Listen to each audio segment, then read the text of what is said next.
ఇవ్వాలని చెప్పేసి మీ హైడ్రేమని చెప్తా ఉన్నదా? ఉన్న పలంగా నిరాశ్రులు అయిపోతున్నారు. కట్టు బట్టలతోనే బయటికి పోతున్నారు కదా. ఆ కట్టు బట్టలతోనే బయటికి పోయి వాళ్ళు ఎక్కడ ఉండాలి? బంధువుల ఇంట్లలో ఎన్ని రోజులు ఉండగలుగుతారు? వాడు అదే ఇల్లు నిర్మించుకోవాలంటే వానికి ఎంత సమయం పడుతుంది? ఒక్కసారైనా ఆలోచన చేసిరా?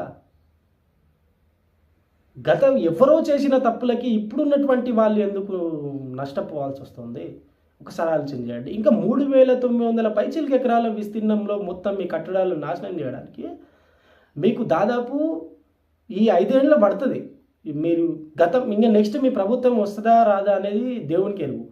ఒకవేళ రాకుంటే వచ్చే ప్రభుత్వము మీరు ఆక్యుపైడ్ చేసుకున్నటువంటి, అంటే గవర్నమెంట్ ఆక్యుపైడ్ చేసుకున్నటువంటి భూమిని ఏం చేస్తుంది?